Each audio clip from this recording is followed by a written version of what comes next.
নমস্কাৰ দৰ্শক ৰাইজ সকলোকে স্বাগতম জনাইছোঁ জ্ঞান বাৰ্তাৰ যেটা অতিকৈ স্পেচিয়েল এপিসোডলৈ। আজি আমাৰ কাষত আমাৰ অতিথি হিচাপে আছে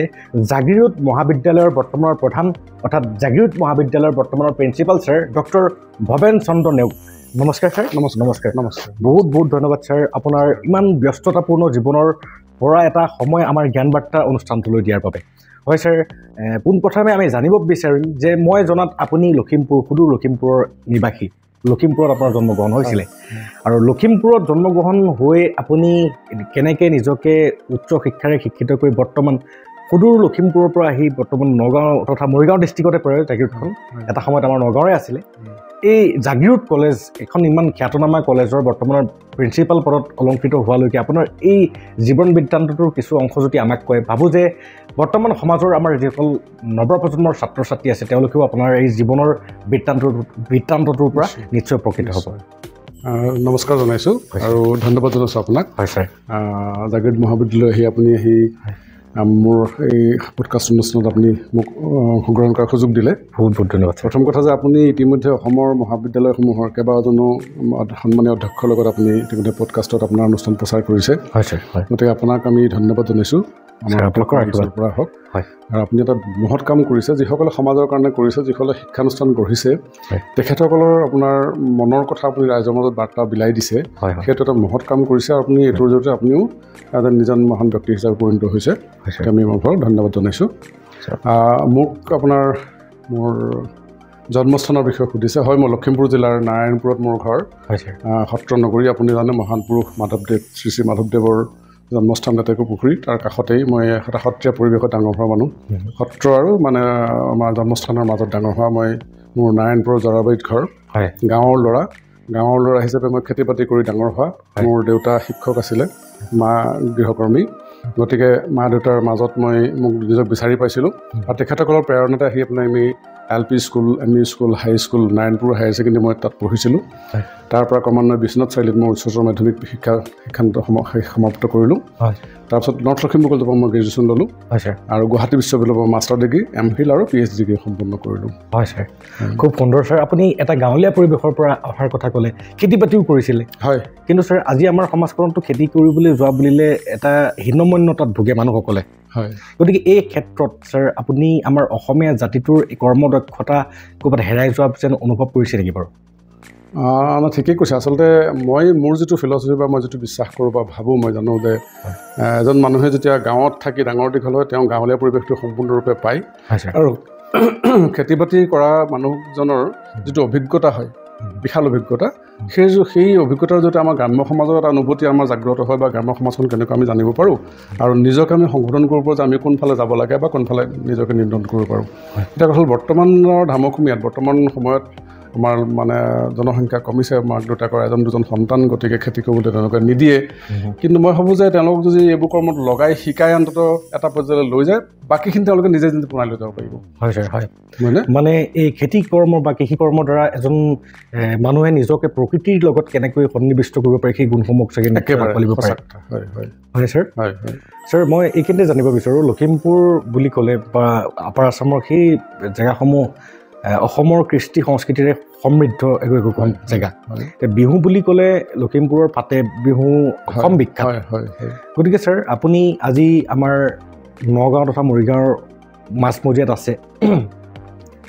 আমাৰ ইয়াত আমাৰ অসমীয়া কালচাৰটো যি ধৰণে আপুনি উপভোগ কৰিব পাৰিছে আৰু আপুনি সৰুকালত আপোনাৰ বসতি স্থলত যেনেকৈ অনুভৱ কৰিছিলে, এই দুটাৰ ক্ষেত্ৰত আপুনি কেনেকুৱা ভেদাভেদ পৰিলক্ষিত কৰিছে? আচলতে সময় পৰিৱৰ্তনৰ লগে লগে বিভিন্ন সংস্কৃতিৰ পৰিৱৰ্তনো হয় বুলি ভাবোঁ মই। আমি গ্ৰাম্য পৰিৱেশত ডাঙৰ হোৱা মানুহ। আমাৰ লখিমপুৰত ফাট বিহুৰ কথা আপুনি কৈছে, কৰিয়া নদীৰ পাৰত ঢকুৱাখানাৰ তাত এটা ফাট বিহু হয়, বিখ্যাত বিহু হয়। ইফালে মই লখিমপুৰৰ পশ্চিম ছাইডৰ মানুহ, গতিকে আমাৰ জামুগুৰি হাতত বাৰেচহৰীয়া ভাওনা হয়। আমাৰ অঞ্চলত ধৰক গাঁওবোৰত ভাওনা হয়। এই ভাওনা সংস্কৃতি, আমাৰ যিটো বিহু সংস্কৃতি, এইবোৰৰ মাজেৰে আমি ডাঙৰ হৈছিলোঁ আৰু এইবোৰ আমাৰ সমাজখনক ধৰি ৰাখিছিলে, আমাক শিকাবলৈ মানে যথেষ্ট সমল দিছিলে আমি শিকিবৰ কাৰণে। এই সমলৰ জৰিয়তে আমি ডাঙৰ হৈ আহিছোঁ, এইটো পৰ্যায় পাইছোঁহি। কিন্তু তাৰ মাজত মই ভাবোঁ যে প্ৰত্যেক অঞ্চলতে ধৰক অসমখন আমি অসম মানে বুলি ক'লে এতিয়া গোৱালপাৰাৰ যিটো লোক সংস্কৃতি আপুনি নলবাৰীত নাপায়, নলবাৰীখিনি ধৰক বৰপেটাত নাপায়, বৰপেটাখিনি মধ্য অসমত নাপায়, মধ্য অসমৰখিনি উজনিত নাপায়, উজনিৰ আকৌ লখিমপুৰৰ ফালৰখিনি আপুনি শিৱসাগৰত নাপায়, ডিব্ৰুগড়ত বেলেগে পাব। কিন্তু প্ৰত্যেকৰ স্বকীয় বৈশিষ্ট্য থাকিলেও সামগ্ৰিকভাৱে আমি অসমীয়া সংস্কৃতিলৈ জীয়াই আছোঁ। এই সংস্কৃতিৰ মাজত আমি নিজকে বিচাৰি পাওঁ, বিলীন হৈ ভাল পাওঁ আমি। সেইটোৰ মাজেৰে আমি অসমীয়া জাতি হিচাপে পৰিচয় দি ভাল পাওঁ। হয় ছাৰ, খুবেই ভাল লাগিলে। আৰু দৰ্শক ৰাইজ নিশ্চয় আমাৰ এজন গুণীজ্ঞানী ব্যক্তিৰ জীৱনৰ অনুভৱসমূহক আপোনালোকে অনুভৱ কৰিব পাৰিছে। তেওঁলোকে পথাৰত মাটি গছকি নাঙলেৰে হাল বাই সেই মানে অভিজ্ঞতাসমূহেৰে পৰিপুষ্ট কৰি নিজকে আজি এখন মহাবিদ্যালয়ৰ প্ৰধানৰ আসনত অলংকৃত কৰাকৈ নিজকে যোগ্যৱান কৰি তুলিছে। গতিকে ছাৰ, এইখিনিতে মই এটা আপোনাক প্ৰশ্ন সুধিব বিচাৰোঁ যে এনেকুৱা ধৰণে আমি ক'ৰবাত হেৰাই পৰিছোঁ নেকি? আজি আমি গ্ৰেজুৱেশ্যন কৰাৰ পিছত কিনো কৰিম নিজকে চিনাক্তকৰণ কৰাৰ ক্ষেত্ৰত অসুবিধা হয়, বা মাষ্টাৰ ডিগ্ৰী কৰাৰ পিছতো এজন ছাত্ৰই বা সেই বয়সৰ মানে যুৱকে কিনো কৰিব আমি মানে সন্ধানহীন এটা ঠিকনাত ঘূৰি পোৱা নিচিনা এটা অৱস্থা হৈছে। কিন্তু আপোনালোকৰ সন্ধানসমূহ, আপোনাৰ সন্ধানটো ধৰি লওক আপুনি প্ৰবক্তা হৈ পেলাই কলেজৰ প্ৰিন্সিপাল হোৱালৈকে আপোনাৰ গন্তব্যস্থানটো নিৰ্ধাৰিত আছিল নে পূৰ্বৱৰ্তীভাৱে, নে আপুনি হৈছিলেগৈ? প্ৰথম কথাটো যে এজন ব্যক্তিয়ে, এজন ছাত্ৰই বিশেষকৈ মই ভাবোঁ, ছাত্ৰ অৱস্থাৰ পৰা যদি আৰম্ভ কৰোঁ, ছাত্ৰজনে প্ৰথম কথা বৰ্তমানটোক গুৰুত্ব দিব লাগিব, তেতিয়া ভৱিষ্যতটো ঠিক হ'ব। খুব ধুনীয়া। মই যদি আজিৰটোক মই গুৰুত্ব নিদিওঁ তেতিয়াহ'লে মই কাইলৈ কি হ'ব মই নাজানিম। গতিকে আৰু কালিলৈ কি হ'ব মই গম নাপাওঁ, কিন্তু আজি যদি ভালকৈ কাম নকৰোঁ কাইলৈ কোনফালে দিশ মানে মই গতি কৰিম সেইটো নিৰ্ভৰ কৰিব মোৰ আজিটোৰ ওপৰত। প্ৰত্যেকজন ছাত্ৰ বা ছাত্ৰীয়ে যদি আজিটোক গুৰুত্ব দিয়ে, বৰ্তমানটোক গুৰুত্ব দিয়ে, তেওঁলোকে নিজে নিজে ভৱিষ্যতত নিজে নিজে ৰাস্তা গম পাই গৈ থাকিব, ৰাস্তা পাই গৈ থাকিব। পৰৱৰ্তী সময়ত বেলেগ বেলেগ ধৰণৰ হেৰি হ'ব। এতিয়া মোৰ ক্ষেত্ৰত মই নিজে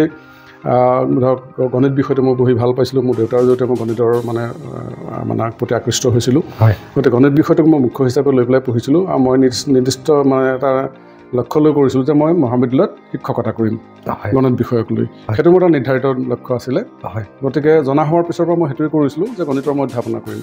তালৈকে মই কাম কৰিছিলোঁ। বাকী অধ্যক্ষৰ আসনত যে কেতিয়াবা বহিব পাৰিম সেইটো মানে কল্পনাও কৰা নাছিলোঁ বা কেতিয়াও সপোনো দেখা নাছিলোঁ। কিন্তু মই সেই যে বৰ্তমানটোক মই যে আগতে কৈছোঁ যে আজিটোক মই গুৰুত্ব দিছিলোঁ, সেইটো কাৰণে হয়তো আহি পেলাই মোৰ সময়ত যিখিনি উপযুক্ততা লাগে, এজন অধ্যক্ষৰ কাৰণে যিখিনি উপযুক্ত অৰ্হতা লাগে, সেইখিনি মই নিজে নিজে আহৰণ কৰিলোঁ। আহি পেলাই মই অধ্যক্ষৰ আসনত বহিলোহি। গতিকে মই ভাবোঁ যে আজিটোক যদি গুৰুত্ব দিওঁ, কালিলৈ আমি ৰাস্তা পাই যাম। কি হ'ব পাৰে নহয় জানো? ছাৰ, খুব ধুনীয়া লাগিলে এটা সন্তোষজনক উত্তৰ। আৰু এই উত্তৰটোৰ দ্বাৰা আমাৰ বৰ্তমান নৱপ্ৰজন্মই এই চেন্সটো যদি ধৰিব পাৰা, চেন্স অফ হিউমাৰটো যদি ধৰিব পাৰা, তেতিয়াহ'লে তোমালোকৰ আজিৰ জীৱনৰ পৰিভাষা সলনি হৈ যাব। ছাৰ, খুব ধুনীয়া লাগিলে যে বৰ্তমান, পাৱাৰ অফ নাও,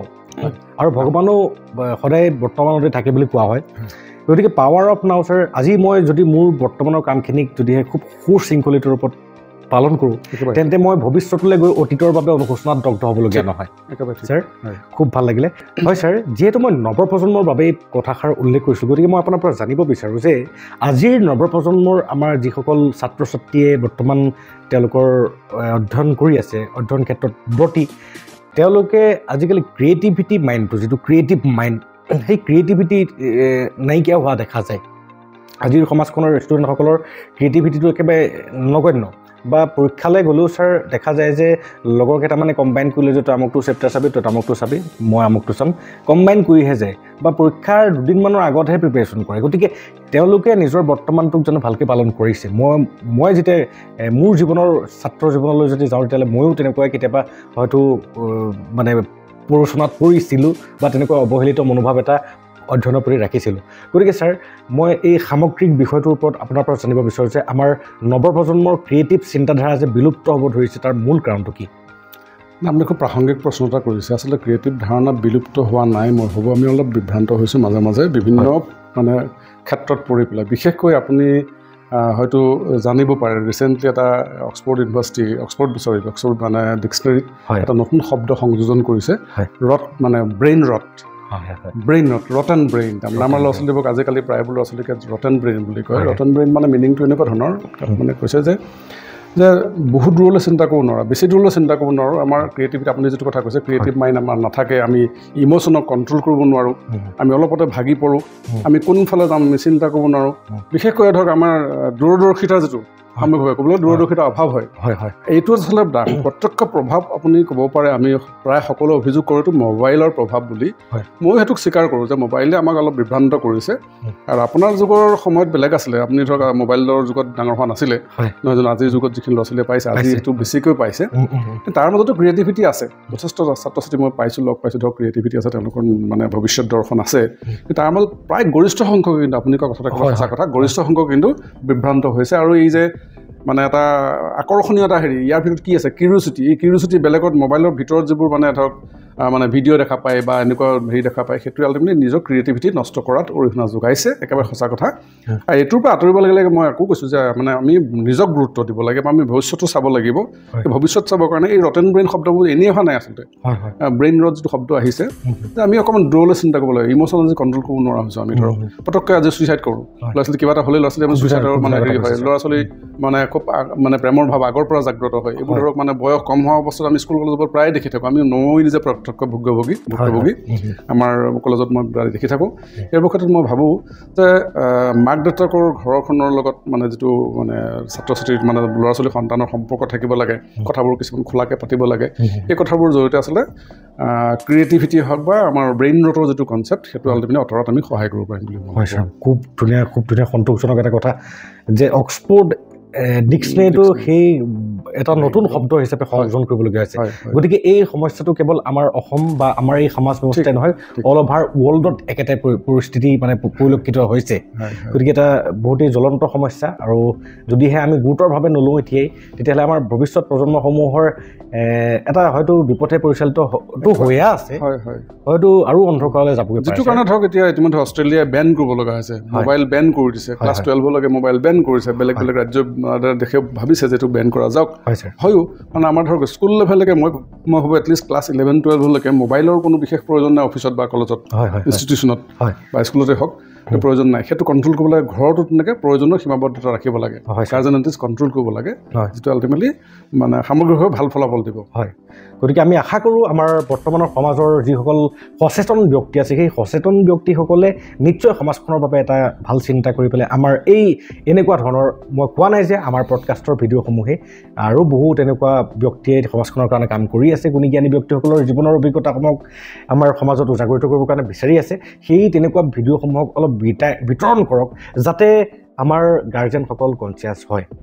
আৰু গাৰ্জেন কনচিয়াছটো বহুত এটা গুৰুত্বপূৰ্ণ জৰুৰী বিষয় ছাৰ এইখিনিতে এটা সংগতি ৰাখি মই আপোনাৰ পৰা জানিব বিচাৰোঁ ছাৰ আজিকালি প্ৰতিখন কলেজতে দেখা যায় ল'ৰাই হওক বা ছোৱালীয়ে হওক কলেজলৈ আহে কিন্তু কলেজৰ গেটখনত নোসোমোৱাৰ আগমুহূৰ্ততে তেওঁলোকে ইউনিফৰ্ম চেঞ্জ কৰি পেলাই অন্যান্য কিছুমান অনৈতিক কাৰ্যকলাপতো লিপ্ত হোৱা বহু কিছুমান বাতৰি কাকতে আমি পাইছোঁ গতিকে ছাৰ আপুনি এজন কলেজৰ এডমিনিষ্ট্ৰেটিভ হেড হিচাপে আপোনাৰ কলেজৰ সেই তেনেকুৱা যদিহে তেনেকুৱা কিছুমান কাৰণ উদয় হয় তেতিয়াহ'লে আপুনি কেনেকৈ কণ্ট্ৰল কৰে বা এই এনেকুৱা সমস্যাসমূহ পুনৰাবৃত্তি নঘটিবৰ বাবে আপুনি বৰ্তমান সমাজখনক কেনেকুৱা ধৰণে আহ্বান জনাব বিচাৰিব মই প্ৰত্যক্ষভাৱে এইটো কথা কওঁ একেবাৰে আপুনি সঁচা কথা প্ৰাসংগিক কথা এটা কৈছে এইটো ধৰক মই নকওঁ যে গোটেই সকলো ছাত্ৰ ছাত্ৰী এনেকুৱা হৈছে বা ল'ৰা ছোৱালী এনেকুৱা হৈছে কিন্তু এটা আছাম তেনেকুৱাকৈ হৈছে আচলতে ভগৱানে আমাক সম্পূৰ্ণ শৰীৰ এটা দিছে সম্পূৰ্ণ এটা মগজু দিছে আমাৰ মগজুটোক আমি সদব্যৱহাৰ কৰিব লাগে আৰু মগজুটোৰ জৰিয়তে আমি ভৱিষ্যত আমি কি হ'ম সেইটো চিন্তা কৰিব লাগে এই যিসকলে তেনেকুৱা সুবিধা লৈছে সুবিধা নহয় মই সুবিধা বুলি নকওঁ তেওঁলোকে নিজকে বিপথে পৰিচালনা কৰাৰ ক্ষেত্ৰত নিজকে অৰ্পণ কৰিছে সমৰ্পিত কৰিছে নিজকে বিপথে পৰিচালনা কৰাৰ ক্ষেত্ৰত সেই ক্ষেত্ৰত তেওঁলোকক সচেতন হোৱা ভাল প্ৰত্যেকজনে ভাবিব লাগে যে মই কাইলৈ কি হ'ম মই ডাঙৰ হৈ মোৰ ল'ৰা ছোৱালীখিনিক কি শিক্ষা দিম কাৰণ মই আজি গৈছোঁ মানে তেনেকুৱা আচলতে মোৰ ভৱিষ্যতৰ ল'ৰা ছোৱালীখিনি তেনেকৈ যাবগৈ ডেফিনেটলি ছাৰ নহয় জানো গতিকে মই ধৰক ঘৰৰ পৰা স্কুললৈ বা কলেজলৈ ওলাই আহিছোঁ আহি মোৰ বেগত বেলেগ এযোৰ ড্ৰেছ লৈ লৈছোঁ আজি মই ভাবি লৈছোঁ যে মই আৰু বেলেগলৈও যাম আৰু বন্ধুৰ লগত মই মজ কৰিমগৈ বা মানে হেৰি কৰিম সেইটো যাতে আল্টিমেটলি নিজক ধ্বংস কৰাৰ এটা পথ সৃষ্টি কৰিছে নহয় জানো সেইটোৰ কাৰণে কিন্তু মই ভাবোঁ প্ৰত্যেকজন ছাত্ৰ বা ছাত্ৰীয়ে ঘৰতে সেই কথাটো চিন্তা কৰিব লাগে যে মই কাইলৈ কি হ'ম কাইলৈ কি ক'বলৈ গৈ আছোঁ মই এইটো কাম কৰিম নে এইটো কাম কৰিম মই কলেজত ক্লাছ নহ'লেও যাতে আজৰি সময়ত মই লাইব্ৰেৰীত গৈ পঢ়িব পাৰোঁ নহয় জানো মোৰ ক্লাছ নহ'ব পাৰে সদায় নহ'ব পাৰে কাৰণ শিক্ষকসকল বিভিন্ন কাৰণ ব্যস্ত থাকে স্কুলতো একেই হয় ধৰক আজিকালি বিভিন্ন ধৰণৰ কাম থাকে মই সেইখিনি সময় মই কেনেকৈ কাৰণ সময় কাৰোলৈ ৰৈ নাথাকে গতিকে সেই সময়ত যদি মই মানে সুযোগ লৈ পেলাই মই বিপথে যাবৰ কাৰণে ৰাস্তা বনাই লওঁ তেতিয়াহ'লে মই ধ্বংস হ'ম মই ভৱিষ্যতটো মই তাতে শেষ কৰা হ'ব তাতকৈ বেছি আগবাঢ়িব নোৱাৰিম মই গতিকে সেইটো চিন্তা নিজেই কৰিব লাগিব আৰু প্ৰত্যেকজন ছাত্ৰ ছাত্ৰী আচলতে ভৱিষ্যত দৰ্শনটোক মানে ভৱিষ্যত নিজক ক'ত চাব পাৰে সেইটো যাব নজনা কাৰণ এইটো হৈ আছে বুলি মই ভাবোঁ খুব ধুনীয়া আৰু দৰ্শক ৰাইজ তথা নিউ জেনেৰেশ্যন তোমালোকে নিজৰ প্ৰতিচ্ছবিখনক ভৱিষ্যতৰ সেই দাপোনখনত অংকন কৰা কি হিচাপে তুমি নিজকে চাব বিচৰা ছাৰ খুব ধুনীয়া এটা কথা ক'লে বহুত ধন্যবাদ আৰু এই ধৰণে নিজকে অংকন কৰি সেই বাটত যাওঁতে কি কি গুণেৰে নিজকে সমৃদ্ধ কৰি আগবাঢ়িব লাগিব সেই গুণসমূহ আমাৰ গুণী জ্ঞানী ব্যক্তিসকলে উজাগৰিত কৰি আছে ল'বলৈ চেষ্টা কৰা হয় ছাৰ ক্ৰিয়েটিভিটি কথাই যিহেতু আমি পাতি আছোঁ এইখিনিতে মই জানিব বিচাৰোঁ ছাৰ এতিয়া বৰ্তমান যিটো মোবাইলৰ যুগ আৰু মোবাইলৰ লগতে AI বোলা বস্তুটো আৰ্টিফিচিয়েল ইণ্টেলিজেন্সে বৰ্তমান গোটেই দুনিয়াখনক গ্ৰাস কৰি পেলাইছে মোৰ কেতিয়াবা প্ৰশ্ন মোৰ নিজকে উদয় হয় মোৰ মনত যে ছাৰ AIটো এজন মানুহে বনালে কিন্তু সেই যিজন মানুহে AI বনালে বা যি মানুহৰ সান্নিধ্যত সেই AIটো বনিলে আজি আমাৰ গোটেই পৃথিৱীৰ আমাৰ গোটেই ষ্টুডেণ্ট গোটেই পৃথিৱীৰ সমগ্ৰ পৃথিৱীৰ ষ্টুডেণ্টবিলাক বা অন্যান্য ব্যক্তিসকলে সেই AI শৰণাপন্ন হৈ গ'ল কিবা এটা লাগে AI কৰি দিলে AI অট'মেটিকেলি ৰেডিমেড প্লেটত দি দিলে গতিকে ছাৰ AIক আমি মানুহে বনাইছিলোঁ কিন্তু বৰ্তমান AI গোটেই মানুহৰ চাইক'লজিকেল মানে পাৱাৰটোক হেক কৰি পেলোৱা যেন অনুভৱ হয় কেতিয়াবা মোৰ গতিকে ছাৰ AIক আমি দিনক দিনে আমি AI ব্যৱহাৰ কৰোঁতে ভৱিষ্যতলৈ আমাৰ যিটো থিংকিং পাৱাৰ বা ক্ৰিয়েটিভিটি পাৱাৰ ইও এটা এফেক্ট কৰা বুলি অকণমান অনুভৱ হয় গতিকে এই ক্ষেত্ৰত ছাৰ আপোনাৰ দৰ্শনটো যদি অকণমান জানিবলৈ পাওঁ তেতিয়াহ'লে আমাৰ সমাজখনৰ নিশ্চয় উপকাৰ সাধন হ'ব ছাৰ নিশ্চয় মানে এটা খুব প্ৰাসংগিক বিষয় আপোনাক ধন্যবাদ জনাইছোঁ যে আৰ্টিফিচিয়েল ইণ্টেলিজেঞ্চ তাৰ অসমীয়া অৰ্থ যে কৃত্ৰিম বুদ্ধিমত্তা হয় ছাৰ আৰু আমাৰ বুদ্ধিমত্তা আমাক ভগৱানে যেতিয়া মগজু দিছে সেইটোৰ জৰিয়তে আমি বুদ্ধিৰ মানে বুদ্ধিমান প্ৰাণী হিচাপে আমি জীৱ জগতৰ শ্ৰেষ্ঠ নহয় জানো সেই শ্ৰেষ্ঠ জীৱটোৱে আল্টিমেটলি কৃত্ৰিম বুদ্ধিমত্তাৰ সৃষ্টি কৰিছে এজন বুলি নকওঁ মই মানে ব্যক্তিৰ সমষ্টি কাৰণ আজিকালি গৱেষণাবোৰ এনেকুৱা যে এখন দেশত সীমাবদ্ধ হৈ নাথাকে মানে জাৰ্নেলৰ জৰিয়তে বস্তুবোৰ এনেকৈ বিয়পি পৰে যে বিভিন্ন দেশত সমানে আল্টিমেটলি প্ৰসাৰিত হয় আজি জাপানতো যদি কিবা টেকন'লজি এটা হৈছে আৰ্টিফিচিয়েল টেকন'লজি এটা সমানে জাৰ্মানীটো হৈছে সমানে আমেৰিকাটো হৈছে সমানে মানে ইণ্ডিয়াটো হৈছে মই ইণ্ডিয়াত নকওঁ যে ইণ্ডিয়া পিছ পৰি আছে ইণ্ডিয়া বহুত আগবাঢ়িছে এতিয়া কথা হ'ল যে আৰ্টিফিচিয়েল ইণ্টেলিজেঞ্চে আমাক ভৱিষ্যতে কণ্ট্ৰল কৰিব সেইটোত মই বিশ্বাসী নহয় বৰঞ্চ আৰ্টিফিচিয়েল ইণ্টেলিজেঞ্চে বহুত অসাধ্য সাধন কৰিব পৰা কাম কৰিবলৈ আমি মানুহ হিচাপে আমি সক্ষম হৈছোঁ একেবাৰে সঁচা কথা আমাৰ ৰবট আজি ধৰক ৰবটটো সৃষ্টি হৈছে ৰবটটোক সৃষ্টি কৰা হৈছে কৃত্ৰিম বুদ্ধিমত্তা প্ৰয়োগ কৰি নহ'লে ৰবটটো এটা যন্ত্ৰ এটা মেকানিকেল এটা বস্তু তাক মানে বুদ্ধি দিয়া হৈছে তাক বুদ্ধি দিবৰ কাৰণে বিভিন্ন ধৰণৰ এলগৰিথম তাত সোমোৱা হৈছে ধৰক সোমাই পেলাই আল্টিমেটলি মানে তাত প্ৰয়োগ কৰিছে এই প্ৰযুক্তিৰ প্ৰয়োগৰ জৰিয়তে আল্টিমেটলি আৰ্টিফিচিয়েল ইণ্টেলিজেঞ্চ ইউজ কৰিছে কৰি পেলাই আল্টিমেটলি তাৰ জৰিয়তে দুখাদ্য সাধন কৰা হৈছে কথাটো হ'ল ই এটা আমাৰ কাৰণে আশীৰ্বাদ এই আশীৰ্বাদ কিন্তু ভয়ংকৰ আপুনি কোৱা ঠিক কৈছে আপুনি মানে এটা চেন্সত কিন্তু হয় কোনটো চেন্সত জানেনে যে এই যে দেশবোৰৰ মাজত সাংঘাতিক প্ৰতিযোগিতা চলিছে যুদ্ধৰ কাৰণে কোন শ্ৰেষ্ঠ হ'ব লাগে যে আমেৰিকা ভাবিছে চাইনা আমাৰ তলত থাকক চাইনাই ভাবিছে বেলেগ আমাৰ তলত থাকক বাকী এছিয়ান কাণ্ট্ৰিবোৰ আমাৰ তলত থাকক ব্যৱসায় আমি সমৃদ্ধ হওঁ ইউৰোপিয়ান কাণ্ট্ৰিয়ে ভাবিছে বেলেগ ধৰণে ৰাছিয়াই ভাবিছে বেলেগ ধৰণে এই দেশত যদি আৰ্টিফিচিয়েল ইণ্টেলিজেঞ্চ মানে বেলেগে প্ৰয়োগ হ'বলৈ যায় তাহলে কিন্তু ভয়ানক হ'ব সেইটো ঠিক কিন্তু তেতিয়া আৰ্টিফিচিয়েল ইণ্টেলিজেঞ্চে মানুহক কণ্ট্ৰল কৰা হ'ব একেবাৰে সঁচা কথা কৈছে আপুনি সেইফালৰ পৰা কিন্তু আপোনাৰ সেইটো সত্য কিন্তু আদাৰৱাইজ মই ভাবোঁ প্ৰযুক্তি মানে তথ্য প্ৰযুক্তিৰ ক্ষেত্ৰত বা মানে কৃত্ৰিম বুদ্ধিমত্তাৰ ক্ষেত্ৰত মানুহৰ কাৰণে আশীৰ্বাদ ছাৰ মই খুবেই সন্তোষ আপোনাৰ উত্তৰটোৰ দ্বাৰা কিন্তু এটা বস্তু মোৰ অনুভৱ আপোনাৰ লগত সংযোজন কৰিব বিচাৰিছোঁ যে যদিহে মই কিবা এটা প্ৰশ্নৰ উত্তৰ আৰ্টিফিচিয়েল ইণ্টেলিজেঞ্চৰ পৰা যদি বিচাৰোঁ মই বিচাৰিব পাৰোঁ মোৰ উত্তৰটো কিন্তু সেই উত্তৰটো লৈ পেলাই মই মোৰ পৰা তাত আৰু কি সংযোগ কৰিব পাৰোঁ সেই বস্তুটোক যদি সন্নিৱিষ্ট কৰা নাযায় তেতিয়াহ'লে এজন ষ্টুডেণ্ট বা এজন ব্যক্তিৰ জীৱনত পাৰ্চনেল ইম্প্ৰুভমেণ্টটো নহ'ব ছাৰ নহয় ওলটাকৈ মানে চাওক আপুনি ধৰক এটা কাৰণ আমাৰ ভাষাৰ সীমাবদ্ধতা থাকে আমাৰ ধৰক দেশখনৰ এতিয়া ইংৰাজী সংযোজী ভাষা পৃথিৱীৰ গোটেই বিভিন্ন দেশৰ মাজত সংযোজী ভাষা আজি চাট জিপি আপুনি যিটো কথা কৈছে মই সেইফালৰ পৰা মই যিটো বুজি পাইছোঁ চাট জিপিতে কওক ভৰকধাৰা বা এনেকুৱা মানে যিবোৰ আৰ্টিফিচিয়েল মানে চাইট আছে যিবোৰ জৰিয়তে আপুনি অপেন এআই বুলি কয় আজিকালি অপেন এআইৰ জৰিয়তে হেৰি হৈছে আপুনি ধৰক কিবা এটা বিষয়ে জানিব খুজিছে আপুনি তাত লিখি দিয়ক আপোনাক ধুনীয়াকৈ উত্তৰটো দি দিব আপুনি যদি হুবহু এইটো কপি কৰি নিদিয়ে আল্টিমেটলি আপুনি প্লেগাৰিজমত পৰিলে আপুনি তথ্য চুৰ কৰাৰ মানে এটা অপৰাধত পৰিব সেইটো নকৰি আপুনি যিটো কথা কৈছে তাত মই মোৰ ক্ৰিয়েটিভিটি সংযোজন কৰিলোঁ মই জানিব লগা বস্তুটোৰ মই AI জৰিয়তে মই জানি ল'লোঁ কাৰণ আমি ধৰক ডিক্সনেৰী চাওঁ এনচাইক্লোপিডিয়া চাওঁ গতিকে এটা ওৱান কাইণ্ড অফ এনচাইক্লোপিডিয়া ভাবি লওকচোন আপুনি সেইটো ডিজিটেলি পাইছে আপুনি কম সময়ত পাইছে আপোনাক কিন্তু কোনোবাই উত্তৰ দিছে সেইটো AI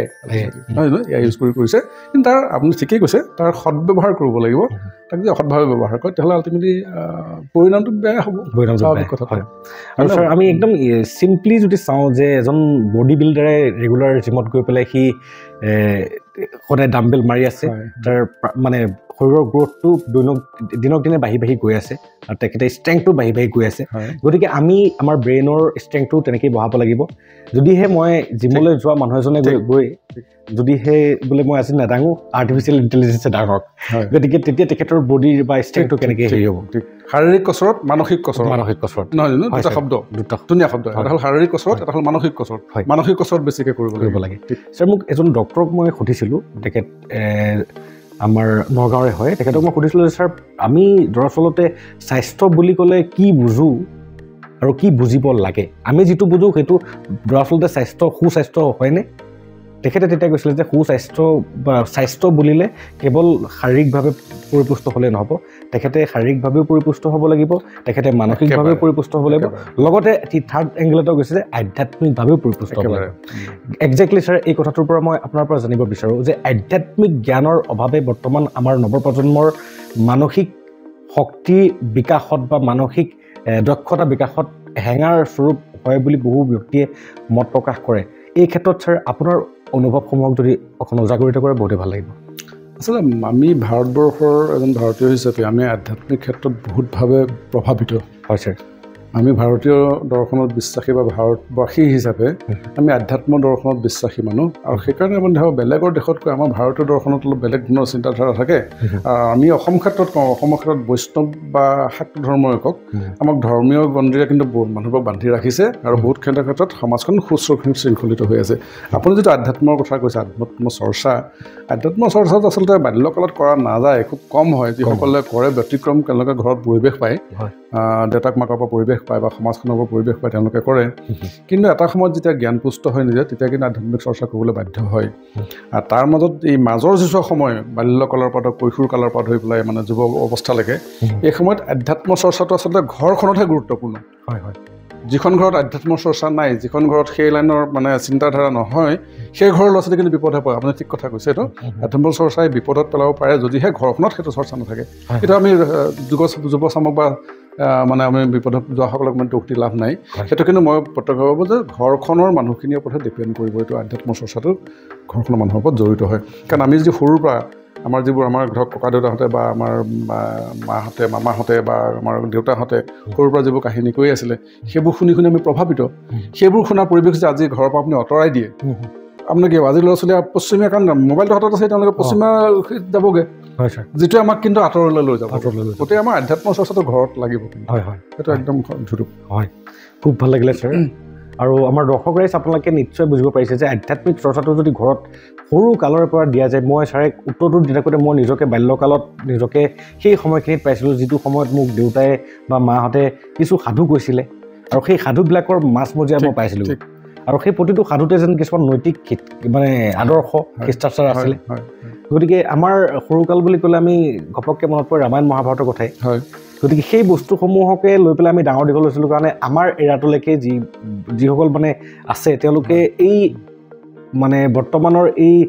যুৱত শৃংখল পৰিৱেশটোৰ পৰা নিজকে বচাই ৰাখিব পাৰিছে গাঁৱত ধৰক নাম বৰসবাহ ধৰক গাঁৱত ধৰক ভাওনাখিনি ধৰক সেইটো প্ৰত্যক্ষভাৱে গোটেই গাঁও অঞ্চলত প্ৰভাৱিত কৰিছিলে সেইটো কিন্তু আমাক সঁচাকৈ সঁচা কথা ক'বলৈ আমাক সৎ পথত চিন্তা ৰখাত এইটো ডাঙৰ অৰিহণা যোগাইছিলে কিন্তু ডাঙৰ অৰিহণা যোগাইছে এতিয়াও আছে এইটো চলি আছে এইটো হয় ছাৰ খুব ভাল লাগিলে ছাৰ ছাৰ আহি এতিয়া এটা কথা মই জানিব বিচাৰোঁ যিটো জাগিৰোড বৰ্তমান আমাৰ অসমৰ ৰূপৰেখা চেঞ্জ কৰিব পৰা এটা দিশে গতি কৰি আছে জাগিৰোডক কেন্দ্ৰ কৰি আমাৰ যিটো পেপাৰ মিল আছিলে সেই পেপাৰ মিলটো এতিয়া বৰ্তমান তাত টাটা কোম্পানীয়ে ছেমি কণ্ডাক্টৰ মানে এটা উদ্যোগলৈ বা এটা প্ৰতিষ্ঠানলৈ ৰূপান্তৰিত হৈ আছে ছাৰ মই জানিব বিচাৰোঁ যে এই ছেমি কণ্ডাক্টৰ মানে বস্তুটোৱে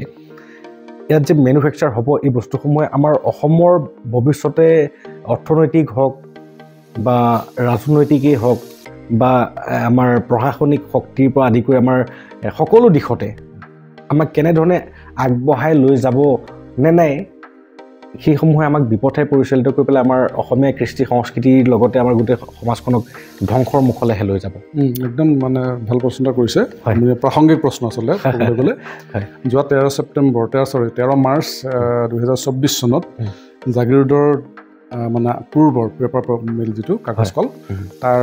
মাটিখিনি সদব্যৱহাৰ কৰি অসমৰ মাননীয় মুখ্যমন্ত্ৰী ডক্টৰ হিমন্ত বিশ্ব শৰ্মা ডাঙৰীয়া যি দূৰদৰ্শিতাৰ পৰিচয় দিলে তাৰ কাৰণে আমি অসমবাসী কৃতজ্ঞ হয় হাজাৰ শত্ৰু স্বীকাৰ কৰিব লাগিব যে এইটো বহুত ডাঙৰ কাম কৰিলে দূৰদৰ্শিতাৰ কাম কৰিলে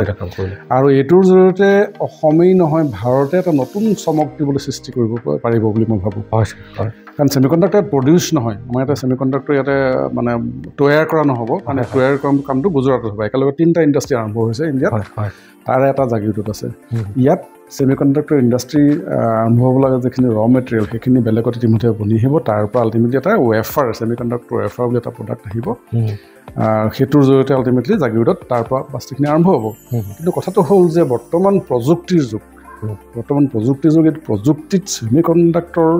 চিপৰ সাংঘাতিক প্ৰয়োগ হৈ আছে আপুনি মই যে মোৰ এতিয়া আজি যে পডকাষ্টৰ জৰিয়তে আপুনি মানে বাৰ্তা বিলাবলৈ গৈছে আপোনাৰ যিটো সৰঞ্জাম আছে এই সৰঞ্জামটোত থকা আচল বস্তু হৈছে ছেমিকণ্ডাক্টৰ চিপ থকাৰ কাৰণে আপোনাৰ তাত আল্টিমেটলি আমাক আপুনি ল'বলৈ সুবিধা পাইছে বেলেগে নোৱাৰিলেহেঁতেন কিন্তু আৰ্টিফিচিয়েল ইণ্টেলিজেঞ্চ আজিকালি আপুনি দামী গাড়ীবোৰ কৰক যিবোৰ মানে নতুন গাড়ী কিনিবলৈ গৈছে বা উইপনছবোৰ কওক বা মেডিকেল ইনষ্ট্ৰুমেণ্ট কওক প্ৰত্যেকটোতে ছেমিকণ্ডাক্টৰ চিপৰ ব্যৱহাৰ হৈ আহিছে আৰু ছেমিকণ্ডাক্টৰ আচলতে বৰ্তমান চাবলৈ গ'লে আমি প্ৰায় ক্ষেত্ৰতে সৰহখিনি সংখ্যক মানে দেশেই টাইৱানৰ ওপৰত নিৰ্ভৰশীল আমেৰিকা নিজাকৈ বনায় সিহঁতে কমাৰ্চিয়েলি কৰে যদিও তেওঁলোকে নিজৰ ভাতত ৰাখে জাপানে নিজাকৈ বনায় জাপানে কমাৰ্চিয়েলিও কৰে কিন্তু তাতকৈ ডাঙৰ কথা যে টাইৱান সৰু ৰাষ্ট্ৰ সেই টাইৱানখনে আল্টিমেটলি ছেমিকণ্ডাক্টৰ এখন বৃহৎ বজাৰ গোটেই পৃথিৱীত মেলি থৈছে টেছলাই কওক আমাৰ মহিন্দ্ৰ কোম্পানীৰ গাড়ীয়ে কওক বা আমাৰ চুজুকি গাড়ীয়ে কওক বা বিভিন্ন ধৰণৰ গাড়ীয়ে কওক কিয়া মটৰ্ছ বা আপুনি হেৰি কওক ছেমিকণ্ডাক্টৰ চিপ লাগি আছে আপুনি গাড়ী এখন ল'বলৈ যাওঁতে আজি ৱেইটিং পিৰিয়ড থাকে ৱেইটিং পিৰিয়ড কিয় থাকে ৱেইটিং পিৰিয়ড থাকে মানে তাত যিখিনি চিপ লাগে সেইখিনি চিপ আপুনি কোম্পানীয়ে বনাব নোৱাৰে গাড়ী কোম্পানীয়ে তেওঁলোকে বেলেগৰ পৰা অৰ্ডাৰ দিয়ে ক'ৰ পৰা অৰ্ডাৰ দিয়ে টাইৱানৰ পৰা অৰ্ডাৰ দিয়ে তেনেকৈ জাপানৰ পৰা অৰ্ডাৰ দিয়ে সেইখিনি অৰ্ডাৰ দি তেওঁলোকে তাত প্ৰগ্ৰেমিং কৰি নিজাকৈ বস্তুখিনি বনাই লয় সোমাই লয় সেই কামটো অসমত হ'বলৈ গৈ আছে মানে জাগিৰোডত হ'বলৈ গৈ আছে গতিকে আপুনি ভাবক যিটো কাৰণে টাইৱানত ৰৈ আছিলে টাইৱানৰ কাৰণে আকৌ বেলেগ দেশো ৰৈ আছে নহয় কিন্তু ইণ্ডিয়াত ধৰক আপোনাৰ অসমতে জাগিৰোডতে এইটো হৈ গ'ল গতিকে অসমত বা ইণ্ডিয়াত যদি কাইলৈ ডেভেলপ হ'ব লগা হয় এইখিনি আমাৰ কাৰণে বেলেগ থাকিব আৰু আমি আমাৰ ৱেইটিং পিৰিয়ডটো কমিব লগতে সাংঘাতিক প্ৰযুক্তিৰ বিস্তাৰ হ'ব আটাইতকৈ ডাঙৰ কথা কি জানেনে এতিয়া আপুনি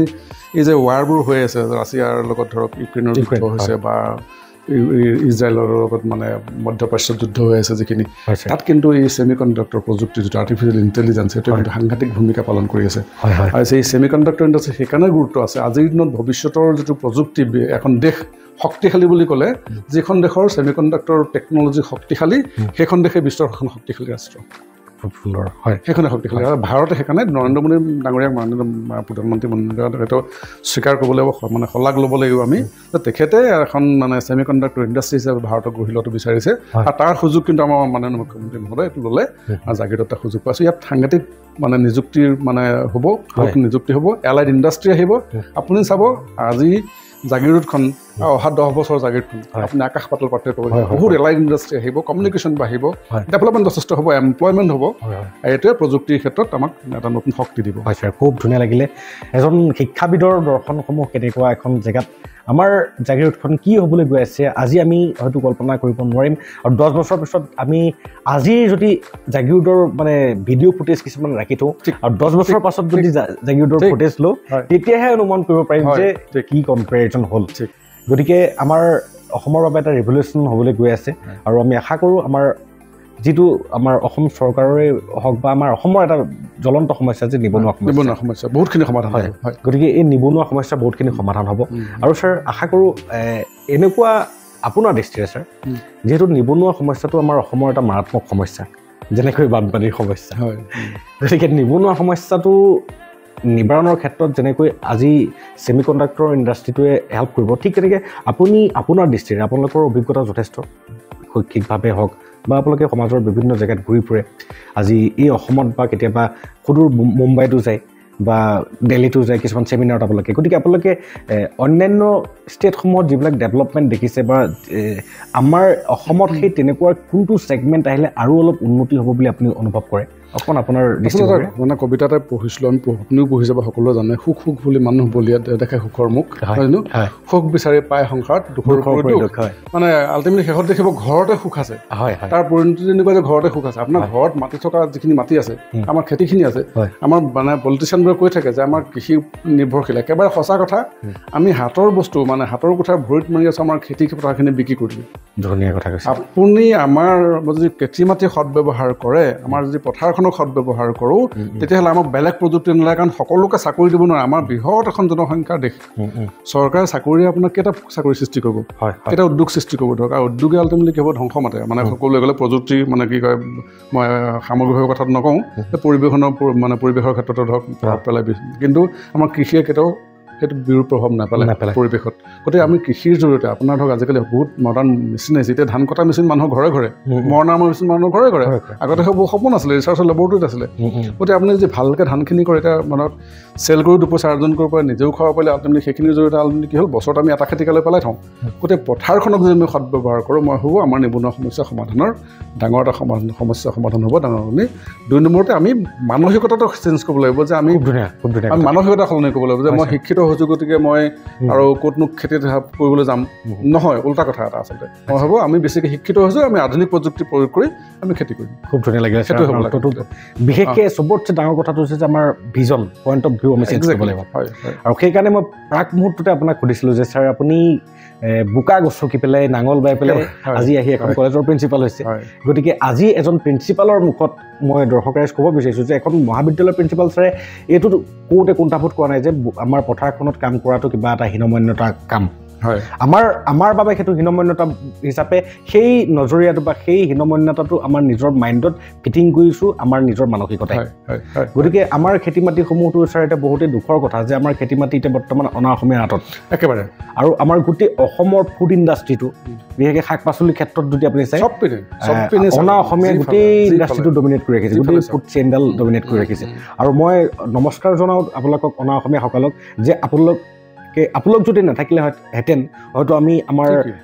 খাদ্যৰ চাহিদা পূৰণ কৰিব নোৱাৰিলোহেঁতেন আৰু সেইটো আমাৰ বিফলতা আমি অসমীয়া নহওঁ দুখীয়া বুলি আমি আত্ম অহংকাৰ কৰোঁ হয় কিন্তু আমি অসমীয়া নহওঁ দুখীয়া আজি দুখীয়াই হৈ গ'লোঁ কাৰণ আমি নিজৰ কৰ্ম সংস্কৃতি সকলো পাহৰি পেলাই নিজকে মানে ছাৰ বিহুত গৈ পেলাই এখন গামোচা লৈ পেলাই জিন্স পেণ্ট পিন্ধি পেলাই ডাঙৰ ভাষণ এটা মাৰিলেতো নহ'ব ছাৰ হয়নে ছাৰ হয় ছাৰ খুব ভাল লাগিলে আপোনাৰ উত্তৰটোৰ দ্বাৰা আৰু আশা কৰোঁ আমাৰ সমাজখনলৈ কিবা এটা ৰিভলিউশ্যন আহক একজেক্টলি ছাৰ ৰিভলিউশ্যন বুলি ক'লে এদিনতে ৰাতাৰাতি কিন্তু ৰিভলিউশ্যন নহয় ৰাতাৰাতি ৰিভলিউশ্যন হ'বলৈ হ'লে হিৰোচিমা নাগাচাকিত যেনেকৈ এটমিক বোমা পেলাইছিলে তেনেকুৱাকৈ হ'ব লাগিব গতিকে ছাৰ আমাৰ হয় গতিকে ৰিভলিউশ্যন বুলি কওঁতে ছাৰ এইটো আপুনি কোৱাৰ দৰে প্ৰথমতেই আপুনি উল্লেখ কৰিছে যে দৈনন্দিন জীৱনৰ সদায় বৰ্তমানটোক যদি আমি সুশৃংখলিত সুপ্ৰণালীবদ্ধভাৱে যদি কটাওঁ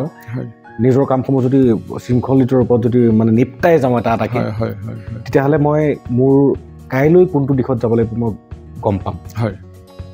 গতিকে ছাৰ আজি আপোনাৰ ক্ষেত্ৰত যদি মই চাবলৈ যাওঁ মোৰ দৰ্শনেৰে বা মোৰ বৰ্তমান সাম্যক জ্ঞানেৰে মই এটাই ক'ব বিচাৰোঁ যে ছাৰে সুদূৰ লখিমপুৰৰ পৰা আহি পেলাই গুৱাহাটী ইউনিভাৰ্চিটিত অধ্যয়ন কৰি মাষ্টাৰ ডিগ্ৰী লৈ MPhil তাৰপিছত PhD কৰা এইটো এটা বহুতেই দীঘল প্ৰক্ৰিয়া আৰু এই দীঘল প্ৰক্ৰিয়াটোৰ পাছত এখন মহাবিদ্যালয়ত আপুনি প্ৰিন্সিপাল পৰম সৌভাগ্য আৰু মোৰ আজি পৰম সৌভাগ্য যে মই আপোনাক আপোনাৰ জীৱনৰ কিছু মানে অভিজ্ঞতা ল'বলৈ আহিছোঁ গতিকে ছাৰ আপোনাৰ এই দীৰ্ঘম্যাদী প্ৰকল্পৰ দ্বাৰাহে আজি আপুনি নিজকে এই আসনখনৰ অধিকাৰী হিচাপে পাইছে কিন্তু আজিৰ আমাৰ বৰ্তমানৰ নিউ জেনেৰেশ্যনে হওক বা বৰ্তমানৰ আমাৰ অসমীয়া সমাজৰ মানসিকতাত এটা বস্তু আছে যে ৰাতিয়ে লাগিব মানে যি লাগিব গতিকে ছাৰ মই আপোনাৰ পৰা এই বিষয়ে অকণমান জানিব বিচাৰোঁ যে ছাকচেছৰ শ্বৰ্টকাট তাক আপোনাৰ পৰিভাষাৰে পৰিভাষিত কেনেকৈ কৰিব যিসকলে শ্বৰ্টকাট ল'বলৈ তেওঁলোকে উজুতি খাব হয় একেবাৰে সঁচা কথা হৈছে কৃতকাৰ্য হ'বলৈ মানে যদি চমু বাট লয় তেতিয়াহ'লে উজুতি খাবই স্বাভাৱিক হয় কাৰণ আপুনি শিখৰত আৰোহণ কৰিব লাগিলে আপুনি বহুত দীঘলীয়াকৈ প্ৰস্তুতি চলাব লাগিব মানসিক শাৰীৰিক সম্পূৰ্ণ প্ৰস্তুতি চলাব লাগিব তাৰপিছতে আপুনি শিখৰত আৰোহণ কৰিব একেদিনাই গৈ পেলাই তাত যাম বুলি ক'লে আপুনি মাজত উঠি খাই পৰিব নহয় জানো গতিকে এইটো একেবাৰে বাস্তৱ ক্ষেত্ৰতে প্ৰযোজ্য আপুনি কিবা এটা কৰিবলৈ গৈ আছে সেই কৰিবলৈ যোৱা কামটোত আপুনি কিমান মানসিকভাৱে প্ৰস্তুতি চলাইছে তাৰ কাৰণে আপুনি নিজকে কিমান শাৰীৰিকভাৱে মানে সক্ষম কৰি তুলিছে আৰু আপুনি তাৰ কাৰণে কিখিনি আপুনি গুণ আহৰণ কৰিছে যিখিনি আপোনাক সেইখিনিত উত্তীৰ্ণ কৰাত সহযোগ কৰিব বা সেইটোত আপোনাক সহায় কৰিব পাৰিব গতিকে এই ক্ষেত্ৰত সাফল্যৰ কাৰণে আচলতে মই ভাবোঁ এটা দীঘলীয়া শ্ৰম লাগে দীঘলীয়া এটা প্লেনিং লাগে এই প্লেনিঙৰ কৰিহে আল্টিমেটলি মানুহ সফল হ'বগৈ পাৰে আৰু মই ভাবোঁ সফলতাৰ কোনো এটা নিৰ্দিষ্ট এটা স্থান নাই যে এইডোখৰতে গৈ সফল হ'ম এইডোখৰতে সফল হৈছোঁ এইটো নহয় আচলতে এইটো ধাৰাবাহিক প্ৰক্ৰিয়া এটা পোৱাৰ পিছত আৰু এটা ষ্টেপলৈ যাবলৈ মন যোৱা আৰু এটা ষ্টেপৰ পিছত আৰু এটা যাবলৈ মন যোৱা অৱস্থা এতিয়া সেই পৰ্যায়টোলৈ যাওঁতে আচলতে এটা দীঘলীয়া পৰিক্ৰমাৰ প্ৰয়োজন আৰু এইটো কাৰণে প্ৰস্তুতি চলাব লাগে নিজক আগতীয়াকৈ বহুত দীঘলীয়াকৈ খুব ধুনীয়া ছাৰ আপুনি কোৱা কথা এটাৰ পৰা মই এটা মনৰ ভাৱ উদয় হৈছে যে সফলতা কেতিয়াও এটা গন্তব্য স্থান নহয় হয়তো সেই গন্তব্য স্থানটো পোৱাৰ পিছত আৰু এটা গন্তব্য স্থান যদি নাথাকে তেতিয়াহ'লে মোৰ সফলতাটো তাতে সীমাবদ্ধ বা স্তব্ধ হৈ যাব গতিকে আজি আপোনাৰ প্ৰথমতে প্ৰফেচৰ হিচাপে তাৰপিছত এছ'চিয়েট প্ৰফেচৰ হিচাপে তাৰপিছতে আপোনাৰ HODও হৈছিলে ডাইৰেক্ট প্ৰিন্সিপাল তাৰপিছতে প্ৰিন্সিপাল হৈছিলে IQAC কোঅৰ্ডিনেটৰ আছিলোঁ মই IQAC কোঅৰ্ডিনেটৰ গতিকে এইসমূহ এটাৰ পাছত এটা অতিক্ৰম কৰি বৰ্তমান আজি প্ৰিন্সিপাল পদত আপুনি অধিষ্ঠিত গতিকে তথাপিও আপোনাৰ কথাৰ পৰাই মই জানিব পাৰিছোঁ যে এজন ব্যক্তিৰ সদায় ভৱিষ্যতৰ পৰিকল্পনা থকাটো দৰকাৰ স্বাভাৱিক গতিকে মই ছাৰ আপোনাৰ ভৱিষ্যতৰ পৰিকল্পনাটো জানিব বিচাৰোঁ ভৱিষ্যতৰ পৰিকল্পনা মই যদি অধ্যক্ষ হিচাপে কওঁ তেতিয়াহ'লে মই 12 চনত অধ্যক্ষ হৈছিলোঁ অধ্যক্ষ হৈ তেতিয়া মই এটা ভৱিষ্যতৰ পৰিকল্পনা কৰিছোঁ জাগৃত কলেজখনক এখন নামজ্বলা মহাবিদ্যালয় ক'ব লাগে নামজ্বলা মহাবিদ্যালয় ইতিমধ্যে হৈ আছে জাগৃত মহাবিদ্যালয় নামজ্বলা কিন্তু ভাবো কি মই তাত কি সংযোজন কৰিম গতিকে মই প্ৰথম কথা মই সময়ৰ সুযোগ ল'ব পাৰিব লাগিব তাৰ কাৰণে মই সাজু থাকিব লাগিব গতিকে সেই সময়ত মই বিভিন্ন ধৰণৰ কোৰ্চ নতুন সংযোগ কৰিলোঁ প্ৰথমতে কলা আছিলে বিজ্ঞান আছিলে মই থকা সময়লৈকে মই বাণিজ্য আনিলোঁ ইয়াতে তাৰপিছত ভকেশ্যনেল পাঠ্যক্ৰম আনিলোঁ কমিউনিটি কলেজ আনিছিলোঁ পেপাৰ টেকনলজি কোৰ্চ আনিছিলোঁ ইয়াতে পেপাৰ টেকনলজি মানে পেপাৰ মিল বন্ধ হোৱাৰ কাৰণে বন্ধ হ'ল এনেকৈ পৰ্যায়ক্ৰমে মই কলেজখনক আগুৱাই নিবলৈ চেষ্টা কৰিছিলোঁ আল্টিমেটলি মই এটা চাইকেল নেকৰ চাইকেল এটা কৰিলোঁ নেকৰ ফাৰ্ষ্ট চাইকেলত আমি আগতে আমাৰ B আছিলে তাৰপিছত B+ পালোঁ ছেকেণ্ড চাইকেলত আমি মোৰ দিনতে সেইটো হৈছিলে তেতিয়া মই ভাবিছিলোঁ যে আমি B++ কিয় নাপালোঁ বা A কিয় নাপালোঁ তেতিয়া আমাৰ এটা হেৰি আছিল লিমিটেশ্যন বহুত আছিলে আমাৰ তেতিয়া প্লেন কৰিছিলোঁ যে নহয় মই মোৰ পৰ্যায়ক্ৰমে মোৰ পৰিকল্পনাৰ কথা কৈ আছোঁ তেতিয়া মই প্লেন কৰিছিলোঁ যে নেক্সট মোৰ টাৰ্গেট A হ'ব ইয়াত মই সীমাবদ্ধ কৰি ৰাখিছিলোঁ মই জাগৃত কলেজখন অট'নমাছ মানে এই গ্ৰেডৰ কলেজ কৰিব লাগিব কিন্তু মই কৰি যাওঁতে দেখিলোঁ যে মোৰ ক্ষমতা বাঢ়ি গৈ আছে এই 5 বছৰত মই A+ কেটেগৰীত ৰৈ গ'লোঁ মই টাৰ্গেট লৈছিলোঁ A কিন্তু মই প্ৰিপেৰেশ্যন এনেকৈ চলাইছিলোঁ যাতে আল্টিমেটলি মোৰ মানে লেভেলটো A লৈ যাওক কিন্তু শেষত দেখিলোঁ মই A নহয় বেছিকৈ পালোঁ মই A+ পালোঁ আৰু হয়ো আপোনাক ক'বলৈ পাই ভাল পাম যে নেকৰ এছেছমেণ্টটো দুই ধৰণে হয় এটা হ'ল অনলাইন এটা অফলাইন অনলাইন প্ৰক্ৰিয়াটো 70% হয় আমাৰ প্ৰস্তুতি চলাওঁতে 70%ৰ আমাৰ এছেছমেণ্টত মই A++ পালোঁগৈ আৰু 30%ত আপোনাৰ এই মানে পাই আল্টিমেটলি মোৰ দুটা মিলাই এভাৰেজ A+ হৈ থাকিলে যিকি নহওক সেইটো পৰ্যায়লৈ পালোঁ A+ পোৱাৰ পিছত মোৰ প্লেনিং হ'ল যে মই কলেজখনক অট'নমাছ কৰিব লাগে গতিকে অট'নমাছৰ পৰ্যায়ত আছে আমাৰ হয়তো অহা বছৰ আমাৰ শৈক্ষিক বৰ্ষৰ পৰা অট'নমাছ হ'ব আমাৰ মহাবিদ্যালয়খন খুব ধুনীয়া সেইটো এটা পৰ্যায় পৰিক্ৰমা আৰু লগতে এই সময়ত এটা সুযোগ আহিলে মই কৈছোঁ সময় সুযোগ ল'ব পাৰিব লাগিব আমাৰ ইণ্টিগ্ৰেটেড B.Ed প্ৰগ্ৰেম কাৰণ NEP আহি গ'ল NEP কথাও ক'ব লগা আছে আচ্ছা NEP আহি গ'ল নিউ এডুকেশ্যন পলিচি আহি গ'ল নিউ এডুকেশ্যন পলিচিত আপোনাৰ ইণ্টিগ্ৰেটেড এডুকেশ্যনৰ কথা ক'লে ইণ্টিগ্ৰেটেড B.Ed বিশেষকৈ শিক্ষক হ'বলৈ হ'লে 4 বছৰীয়া বেচেলৰ ডিগ্ৰী ল'ব লাগিব BA B.Ed BSc B.Ed সেইটোৰ মই সুযোগ ল'বৰ কাৰণে সাজু হৈ থাকিলোঁ আৰু ইতিমধ্যে আমি সেইটো পোৱাৰ পথত হয়তো অহা বছৰ পৰা আমি একেলগে BA B.Ed BSc B.Ed আমি পাম মই দৰ্শকসকলৰ কাৰণে কৈছোঁ আমাৰ কলেজত পঢ়িবলৈ আহিব আপোনালোকে ভাল পাব আমাৰ ধুনীয়া পৰিৱেশ এটা পাব খুব সুন্দৰ আৰু ময়ো আহ্বান জনাওঁ আমাৰ মৰিগাঁও ডিষ্ট্ৰিক্টৰ তথা আমাৰ জাগিৰোড কলেজৰ সমীপৱৰ্তী সকলো ষ্টুডেণ্ট আৰু অভিভাৱকসকলক যে A+ গ্ৰেড পাবলৈ সক্ষম হোৱা কলেজৰ সংখ্যা খুবেই কম আৰু A++ কেৱল এখনেই কলেজ এচিভ কৰিছে যিখন বি বৰুৱা কলেজ আৰু আমি আশা কৰোঁ আমাৰ জাগিৰোড কলেজ তথা আমাৰ বাকী সমূহ কলেজো A++ পাওক আৰু আপোনালোকৰ সন্তানক এই কলেজলৈ পঠাওক এই কলেজত তেওঁলোক আহক ইয়াত উচ্চ মানদণ্ডৰ শিক্ষা দি পেলাইহে তেখেতে তেওঁলোকে A+ পাবলৈ সক্ষম হৈছে আৰু আপোনাৰ শিশুটিৰ বা আপোনাৰ ছাত্ৰজনৰ ভৱিষ্যতটো ইয়াত নিৰূপণ কৰক ছাৰহঁতক অৰ্পণ কৰক নিশ্চয় এটা সুগন্তব্যস্থান সপোন আৰু এটা আছে তাৰ লগতে এতিয়া যেতিয়া ধৰক NEP আহি গ'ল NEP অহাৰ লগে লগে আৰু এটা সুবিধা আহিলে যে এফিলিয়েশ্যন ছিষ্টেমটো বন্ধ হৈ যাব ইউনিভাৰ্চিটিৰ লগত যিটো এফিলিয়েশ্যন চিষ্টেম আছিলে আমি এখন ইউনিভাৰ্চিটি আণ্ডাৰত 350খন কলেজ আছোঁ এইটো আল্টিমেটলি গোটেই ব্যৱস্থাটো কি হয় ৰিজাল্ট পাতিৰ পৰা ধৰি পেলাই ৰিজাল্ট ডিক্লেৰেশ্যন কৰাৰ পৰা ধৰি মেনেজমেণ্টত বহুতখিনি অসুবিধা হয় সেইটো অট'নমাছ আমাক দূৰ কৰিব কিন্তু লগতে তাত এটা সুযোগ দিলে যে এটা ইণ্ডিপেণ্ডেণ্ট মানে ৰিচাৰ্চ ইউনিভাৰ্চিটি বা টিচিং ইউনিভাৰ্চিটি হ'ব মানে আগৰ দিনৰ ভাষাত ক'বলৈ গ'লে ডিম টু বি ইউনিভাৰ্চিটি গতিকে আমি কলেজখন এখন ইণ্ডিপেণ্ডেণ্ট কলেজ হ'ব অট'নমাছ হোৱাৰ লগে লগে আমি এফিলিয়েশ্যন মানে চিষ্টেমত নাথাকিলেও গুৱাহাটী ইউনিভাৰ্চিটিৰ লগত সংযোগ থাকিব আমাৰ কিন্তু কলেজখনক মই এটা নেক্সট পৰ্যায়ত মোৰ টাৰ্গেট ৰাখিছোঁ যে আমি ডিম টু বি ইউনিভাৰ্চিটি পৰ্যায়লৈ লৈ যোৱাৰ কাৰণে ধুনীয়া আৰু ইতিমধ্যে আমাৰ নগাঁও কলেজখন অট'নমাছ হোৱাৰ পাছত হয় তেখেতসকলে ইউনিভাৰ্চিটি হ'লগৈ সেইখন চৰকাৰে সহযোগ কৰিছে হয় আৰু আশা কৰোঁ আপোনাৰ কাৰ্যকালত হয় আপোনাৰ এই দুটা সপোন নিশ্চয় পূৰণ হওক বা নহ'লেও যিহেতু আপুনি আৰু 3 বছৰমান অসম্ভৱ একো নাই একদম একজেক্টলি এবাৰ মাইণ্ডে যদি ভাবি লোৱা যায় সেই কামটো কৰিব পাৰিয়েই হয় ছাৰ খুবেই ভাল লাগিলে আপুনি এটা কথা উল্লেখ কৰিলে যে NEP 2020 আৰু এইটো এটা বহুত গুৰুত্বপূৰ্ণ বিষয় আৰু এটা আলোচনা কৰিবলগীয়া বিষয় কাৰণ NEP 2020 ছাৰ 2020তে মানে কি কয় সেই NEPখন ওলালে কিন্তু এতিয়া বৰ্তমান 2025 কিন্তু এতিয়ালৈকে তাৰ ইমপ্লিমেণ্টেশ্যন আমি ভালকৈ হোৱা দেখা পোৱা নাই গতিকে আপোনাৰ দৃষ্টিৰে যে NEP 2020খনক আজি 5 বছৰ ডিউৰেশ্যন গুচি গ'ল এই ডিউৰেশ্যনটোত আমি ক'ত মানে NEPখন ইমপ্লিমেণ্টেশ্যন কৰাৰ ক্ষেত্ৰত আমি যে প্ৰতিবন্ধকতা বা চেলেঞ্জেছসমূহ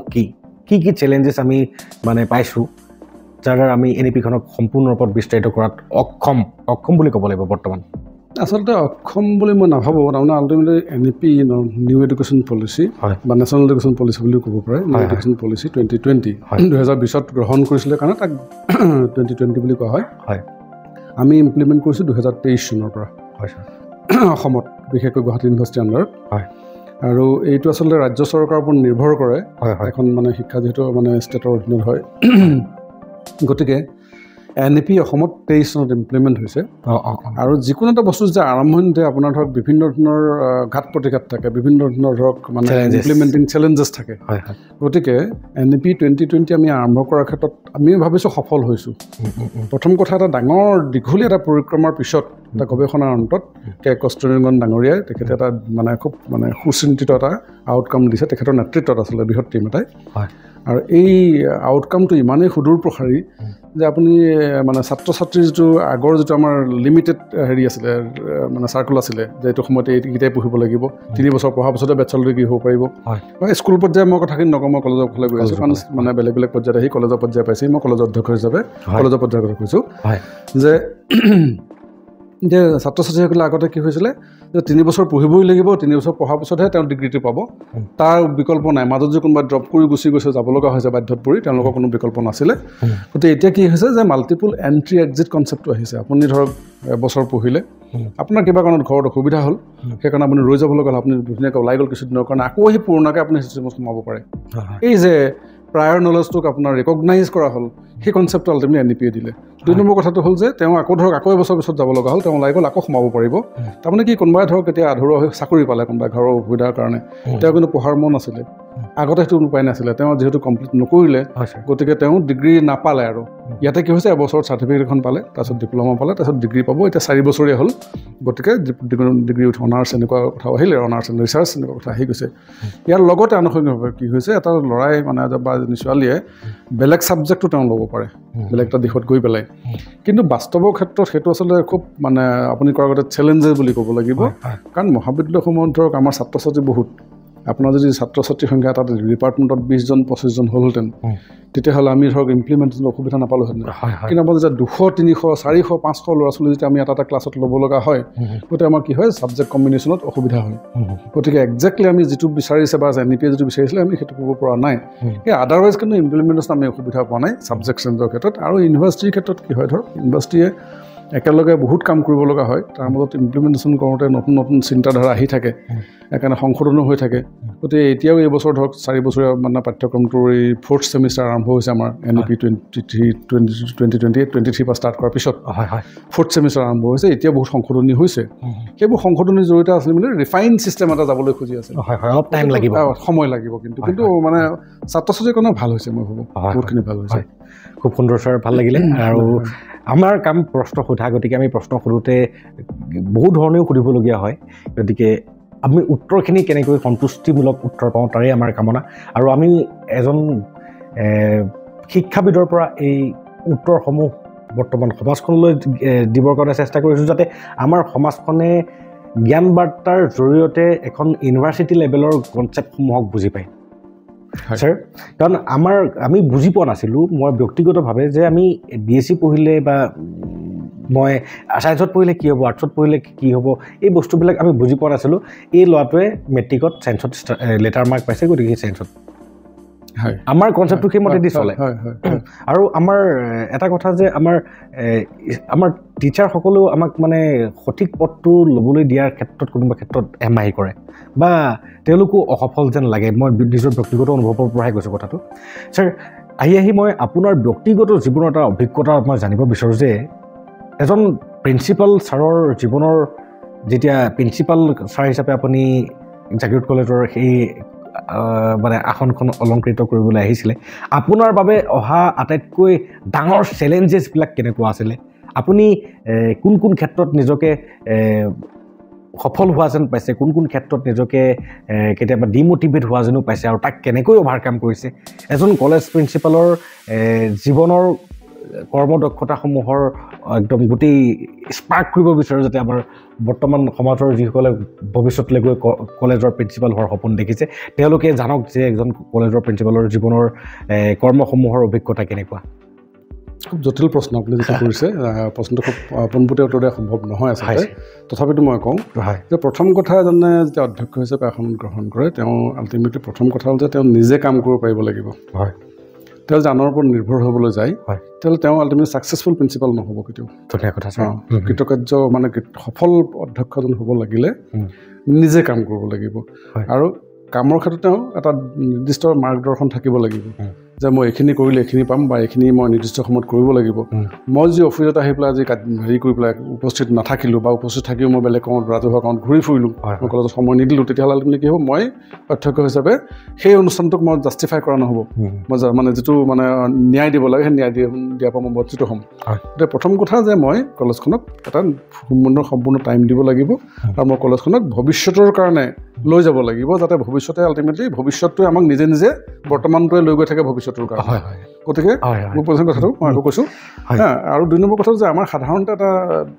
এটা স্থিতিস্থাপকতে থাকে যে আমি অলপ কমফৰ্ট জোন থাকি ভাল পাওঁ আমি আৰামত থাকি ভাল পাওঁ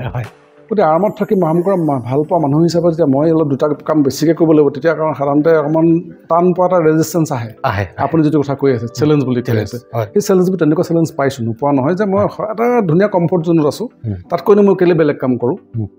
আমি কৰিব পাৰোঁ আচলতে নোৱাৰা নহয় সি কৰিব পৰা যিটো প্ৰথম যিটো চেলেঞ্জ সেইটোত আমি মুখামুখি হৈছোঁ নোহোৱা নহয় কিন্তু তাক আপুনি কৌশলেৰে আপুনি লৈ যাব পাৰিব লাগিব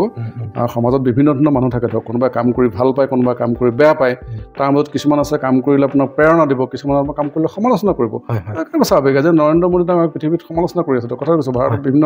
হিমন্ত বিশ্ব শৰ্মা ডাঙৰীয়াই সমালোচনা কৰি আছে কিন্তু সমালোচনাখিনি তেওঁলোকৰ কাৰণে মই ভাবোঁ মানে নিজে আশীৰ্বাদ বুলি ভবা হ'ল সমালোচনাই মানুহক শুদ্ধ কৰে সমালোচনাই মানুহক কাম কৰিবলৈ প্ৰেৰণা যোগায় কাৰণ নহ'লে যে মই কাম কৰিলোঁ কোনো ইম্পেক্ট নাই মোৰ যদি সমালোচনা নাই মই আল্টিমেটলি কি মই তাৰমানে মই ছ'চাইটিৰ ইম্পেক্ট দিব পৰা নাই কথাটো হয়নে গতিকে মই ভাবোঁ তাৰমানে সমালোচনাটো ভাল হ'ব লাগে গঠনমূলক হ'ব লাগে কিন্তু দেই সেইটো ধ্বংসাত্মক হ'ব নালাগে আৰু সেইটো যাতে কাম কৰাৰ সুবিধা পোৱা যায় অধ্যক্ষ হিচাপে প্ৰত্যেকজন অধ্যক্ষই কিন্তু চেলেঞ্জ পায়েই পোৱাটো স্বাভাৱিক কাৰণ মই এইটোৱে কৈছোঁ যে স্থিতিস্থাপকতাৰ যিটো মানে হেৰি আমাৰ এটা যাব থাকিব খোজে ৰবৰডাল আপুনি ইলাষ্টিকডাল টানি থৈছে ধৰক এইডোখৰ নিজে নিজে গুচি আহিব মানুহৰ লাইফষ্টাইলটো তেনেকুৱা আৰামত থাকিব খোজে গতিকে সেইটোৰ পৰা অকণমান বাহিৰত গ'লে অকণমান অসন্তোষ আহে স্বাভাৱিক কথাটো গতিকে সেইবোৰ অতিক্ৰম কৰি যাব পাৰিব লাগিব নহয় জানো গতিকে আপোনাক চাগে মই ভাবিছোঁ ক'ব পাৰিছোঁ নিশ্চয় ছাৰ বহুত ধুনীয়া লাগিছে আপোনাৰ আল্টিমেট ছাৰ আৰু আমাৰ বৰ্তমান যিসকল বিশেষকৈ আমাৰ অসমৰ যিসকল ষ্টুডেণ্টে বৰ্তমান প্ৰিপেয়াৰ কৰি আছে মাষ্টাৰ ডিগ্ৰী হওক বা যোনে PhD কৰি আছে আৰু ভৱিষ্যতে নিজকে ছাৰে ক'বৰ দৰে যে নিজৰ প্ৰতিবিম্বটোক কেনেকৈ অংকন কৰিছা কোন স্থানত অংকন কৰিছা যিসকলে নিজৰ প্ৰতিবিম্বটোক সেই তেনেকুৱা এখন স্থানত মানে অংকন কৰিছে যে মই এখন কলেজৰ প্ৰিন্সিপাল হ'ম তেওঁলোকে আমাৰ ছাৰসকলৰ এই গুণসমূহক যদি অৱলম্বন কৰে তেতিয়াহ'লে একোজন সফল প্ৰিন্সিপাল হিচাপে সফল ব্যক্তি হিচাপে আৰু সেই মানে আসনখনৰো জাষ্টিফাই কৰিব পাৰিব নহয় হয় জাষ্টিফাই কৰিব পাৰিব ভাল শব্দ এটা কৈছে আৰু ছাৰ বহুতেই ভাল লাগিছে আপোনাৰ উত্তৰসমূহৰ দ্বাৰা ছাৰ মই আজিলৈকে বহুসকল গুণীজ্ঞানী ব্যক্তিৰ জীৱনৰ দৰ্শনসমূহক বৰ্তমান সমাজৰ কাৰণে দিবৰ কাৰণে চেষ্টা কৰিছোঁ আমাৰ চেষ্টাত হয়তো আমি মানুহ হিচাপে নিজকে 100% শুদ্ধ কেতিয়াও কৰিব নোৱাৰোঁ আৰু আমিও শিকি আছোঁ ছাৰসকলৰ পৰা শিকি পেলাই যিখিনি পাইছোঁ আশা কৰিছোঁ যে সৰ্বহিতাৰ্থে সকলোকে সেই বস্তুসমূহক দি দিওঁ যাতে সকলোৰে তাৰ পৰা কিবা নহয় কিবা এটা উপকাৰ সাধন হওক ছাৰ কিন্তু আমাৰ সমাজৰ বৰ্তমানৰ আমাৰ ছ'চাইটিখনৰ মানসিক দশাটো আপুনি অলৰেডি ৰোটেন মাইণ্ড যিটো কনচেপ্ট ব্ৰেইন ৰট গতিকে এই ব্ৰেইন ৰট শব্দটোৱে অকল ছাৰ নিউ জেনেৰেশ্যন বা অকল এটা প্ৰজন্মকে নহয় এই ভাইৰাছটোৱে একেবাৰে বৃদ্ধ মানুহকো এটেক কৰিছে হয় ঠিকেই ছাৰ মই দেখিছোঁ যে মোৰ এজন মোৰ বৰমা মোৰ মাহঁতো ৰিলছটো লগাই পেলাই চুৱাইপ কৰি সেইপিনে কেনেকৈ টিভি বাদ দিলে আজিকালি টিভি নাচায় টিভি টোটেলি বাদ দিলে গতিকে ছাৰ এই বস্তুটোৰ ভৱিষ্যতৰ ভয়াৱহতা কেনেকুৱা বা এই বস্তুটো এটা সময়লৈ গৈ পেলাই মানুহৰ এই টেণ্ডেঞ্চিটো নাইকিয়া হ'বগৈ নে চাগে এইটো সকলোৰে এটা সময় থাকে সকলোৱে নতুনকৈ পাইছেতো প্ৰথম অৱস্থাত পাইছে গতিকে এইটো ধৰক প্ৰথমতে আমেজ পাইছে কিন্তু এটা সময়ত আমনি লাগিব স্বাভাৱিকতে ইয়াতকৈ ইয়াৰ পাছত বেলেগ প্ৰযুক্তি আহিব হয় আপোনাৰ এইটো যে হাতত আপুনি ইমাজিন কৰিব নাছিল টেলিফোনটো গৈ যায় যে মোবাইল ফোন হ'বগৈ আমি ইমাজিন কৰিব নাছিলোঁ মোবাইল ফোনটো গৈ যায় এটা কেমেৰা হ'বগৈ আজি কেমেৰাটো গৈ যায় ভিডিঅ' হ'লগৈ হয়নে আজি পডকাষ্ট হৈছে ধৰক কথাটো কৈছোঁ গোটেই টেকন'লজি চেঞ্জ হৈ গৈ আছে মানুহবোৰে নতুনটো পাই গৈ আছে কিন্তু কাইলৈ পঢ়িলে নতুন টেকন'লজি আহিব যিটো টেকন'লজি ইয়াতকৈ উন্নত হ'ব আৰু সেইখিনি মই ভাবোঁ আয়ত্ব কৰিব আৰু আজি বৰ্মাৰ কথা কৈছে বা আপোনাৰ গাঁৱৰ আমাৰ যিসকল জাতীয় কথা কৈছে সকলোৱে স্বাভাৱিকতে নতুনকৈ পোৱা বস্তুৰ প্ৰতি কিউৰিঅচিটি থাকে আৰু কি হয় সেইবোৰ মাজত নিজক বিচাৰি পায় অকণমান মই এনেকুৱা হ'লে ভাল পালোহেঁতেন বা মই এনেকুৱা হ'ব পাৰিলোহেঁতেন দেখোন সেইটো সময়ত পোৱা হ'লে বা এটা আনন্দ মাৰ খোৰাক পায় কিন্তু কথাটো হ'ল যে আপুনি যিটো কথা সুধিছে যে আসক্তি আচলতে এই আসক্তিটো কমাবৰ কাৰণে কিন্তু নিজেই কৰিব লাগিব আৰু এইটো এটা সময়ত এই প্ৰযুক্তিয়ে এটা সময়ত নিজে তাক সীমিত কৰিবগৈ কাৰণ আমি আল্টিমেটলি এটা বস্তু খাই আমনি লাগে নহয় একটা বস্তু চাই আমনি লাগে খাই আমনি লাগে এটা বস্তু ছিষ্টেমত থাকি আমনি লাগে গতিকে আপুনি সমাজৰ পৰা আঁতৰিব কিন্তু তাৰ ঠাইত বেলেগ এটা আহিব মই নকওঁ যে এইটো শেষ হ'ব তাৰ ঠাইত নতুন এটা আহিব আল্টিমেটলি একজেক্টলি ছাৰ মই এইটো কথা মই নিজে অনুভৱ কৰিব পাৰিছোঁ আৰু মই দৰ্শক ৰাইজ আপোনাৰ সবে বুজি পোৱাকৈ যদি ক'বলৈ যাওঁ যে এজন ব্যক্তি ধৰি লৈছোঁ তেখেতে নিচাসক্ত বা মদৰ শৰণাপন্ন ঠিক তেখেতে এলকহল খায় তেখেতে সদায় ভাবে যে মই এইটো এৰিব লাগিব এই বস্তুটোৱে মোক জীৱনত বিকাশত হেঙাৰ সৃষ্টি কৰিছে আৰু সি সদায় ভাবি কিডনী ফেইল হোৱালৈকে ভাবিয়ে থাকে ঠিকেই কৈছে ছাৰ কিডনী ফেইল হোৱালৈকে ভাবি থাকে যে মই এৰিব লাগিব ultimate kidney fail liver fail হৈ যায়গৈ সেই তেতিয়ালৈকে ভাবিয়ে থাকে গতিকে আজি আমাৰ বৰ্তমানৰ সমাজখনৰ মানুহসকলৰ দশাটো একজেক্টলি সেইটোৱে হ'বলৈ তুলনা কৰিছে আপুনি তুলনা কৰিছে ঠিকে ছাৰ মোৰ ভুল হ'লে ক্ষমা কৰিব তুলনা কৰিছে আপুনি আৰু আমি নিবিচাৰোঁ যে আমাৰ বিশেষকৈ নৱপ্ৰজন্ম যিহেতু আজিৰ শিশু ভৱিষ্যতৰ নাগৰিক বিশেষকৈ তেওঁলোক সেই চাম হয় গতিকে মই তোমালোকৰ বাবে এই গুণীজ্ঞানী পৰম প্ৰয়োজনীয় ব্যক্তিসকলক চিনাকি কৰি দিবৰ কাৰণে বহু কষ্ট কৰি পেলাই আজি ঘূৰি ফুৰিছোঁ তোমালোকৰ উন্নতিৰ কাৰণে আমি যিসমূহ সপোন দেখি পেলাই নিজকে সেই সপোনৰ সেই দাপোনখনত নিজৰ প্ৰতিবিম্বটো অংকন কৰাত আমি অসফল হ'লোঁ আমি নিবিচাৰোঁ যে তোমালোক অসফল হোৱা তোমালোকৰ সেই সফলতাৰ দিশত নিবৰ কাৰণে আমি এনেকুৱা এটা প্ৰচেষ্টা জ্ঞান বাৰ্তা আমাৰ চেনেলটোক তোমালোকে চোৱা আৰু ছাবস্ক্ৰাইব কৰি লোৱা তোমালোকৰ জীৱনত আমাৰ এই এক্সপাৰ্ট প্ৰতিখন ফিল্ডৰ এক্সপাৰ্ট ব্যক্তিসকলৰ অনুভৱসমূহক অনুভৱ কৰিবলৈ শিকা ছাৰ আহি মই মোৰ মনৰ কথা এটা আপোনাক সুধিব লৈছোঁ যে প্ৰতিজন মানুহৰ এটা জীৱনৰ মূল মন্ত্ৰ থাকে ইতিমধ্যে আপোনাৰ ব্যক্তিত্বৰ সমূহ স্থানেকেই বৰ্তমান আমাৰ দৰ্শকে অনুভৱ কৰিব পাৰিছে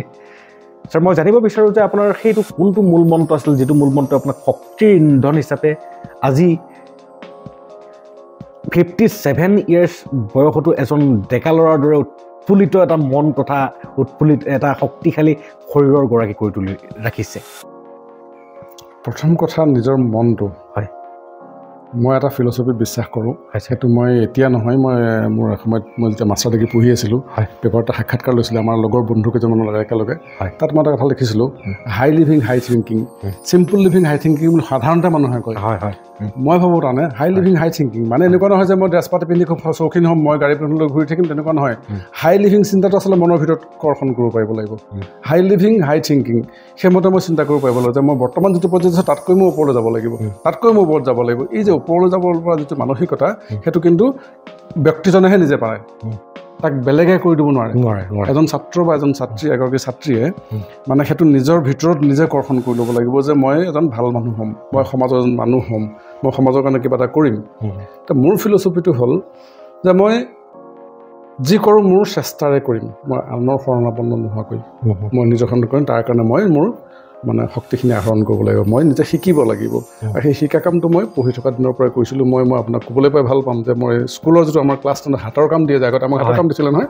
হাতৰ কাম মই স্কুলখন মানে এজেগাৰ পৰা 9 হাই ছেকেণ্ডেৰীখন উঠাই নি বেলেগ এজেগাত দিছিলে তাত চিলিং দিবৰ কাৰণে আমাক ধাৰি বিচাৰিছিলে সকলোকে মোৰ লগৰবোৰে চবেই বজাৰৰ পৰা কিনি নি ধাৰি দিলে মই কিন্তু বাঁহনি বা বাঁহ কাটি নি কাঠি বনাই নিজে ধাৰি বনাই মই ধাৰি দিছিলোঁ হয়তো বহুত ধুনীয়া কথা মই মানে মোক দেউতাক পিছতকৈ দেউতাক মোৰ শিক্ষক আছিলে মোৰ দেউতাক লগৰ শিক্ষকসকলে কৈছিলে যে তোমাৰ ল'ৰাই দেখোন মানে নিজে বনাই নিছে বা কিবা কিনি নিছে মই সেইটোত বিশ্বাসী মানুহ তাৰমানে মই কিবা এটা কৰিবলৈ মই নিজে কৰি ভাল পাওঁ সেই নিজে কৰা কামটোৰ য'তে মই এটা আনন্দ পাওঁ তাৰ য'তে মানে মই নিজকে জুখি চাব খোজা মই এইটো কাৰণে সক্ষম একেটাই মই প্ৰিন্সিপাল হোৱাৰ ক্ষেত্ৰত মই সেইটো ভাবোঁ যে মই কিছুমান কাম নিজে কৰিব চেষ্টা কৰোঁ কাৰণ মই অফিচ ডিপেণ্ডেণ্ট যদি হওঁ তেতিয়া আল্টিমেটলি কি হ'ব মোৰ কামখিনিত আল্টিমেটলি কলেজখনে মাইলেজ নাপাব গতিকে আপুনি যদি সফলতাৰ মূল মন্ত্ৰ কৈছে সফলতাৰ মূল মন্ত্ৰ এটাই নিজে নিজৰ মনটো আৰু নিজৰ কাম কৰাৰ ক্ষমতাটো নিজৰ মানসিকতাটো গতিকে সদায় পজিটিভ মাইণ্ডছেটেৰে সদায় উচ্চ মনেৰে থাকিব লাগে সদায় কাম কৰিবলৈ চেষ্টা কৰিব লাগে আৰু আনে সমালোচনা কৰিলে ভাগি পৰিব নালাগে ধুনীয়া কথা সেইটো কথা হয় আৰু এইখিনিতে মোৰ এখন মহান গ্ৰন্থলৈ মনত পৰিছে যিখন গ্ৰন্থক আমাৰ অষ্টাবক্ৰ মহাগীতা বুলি জনা যায় আৰু বহুসকলে নাজানে যে এইখন ভাগৱত গীতাতকৈও হায়াৰ লেভেলৰ এখন চাইকলজি আৰু অষ্টাবক্ৰ মহাগীতাত ৰজা জনক এজন বহুতে বিদগ্ধ পণ্ডিত আৰু ৰজা জনকে অষ্টাবক্ৰ নামৰ এটা 8 বছৰীয়া ল'ৰাৰ পৰা জ্ঞান লৈ পেলাই পৰিপুষ্ট হৈ পেলাই অন্তিমটো বাক্য কৈছিল যে মেৰা মুস্কো নমস্কাৰ মেৰা মুস্কো নমস্কাৰ মই মোক নমস্কাৰ কৰিছোঁ মানে কি ভগৱান মোৰ অন্তৰ আত্মাখনে পাৰে গতিকে মোৰ ভিতৰতে সকলো এনাৰ্জি আছে আৰু মই তাকে বিচাৰি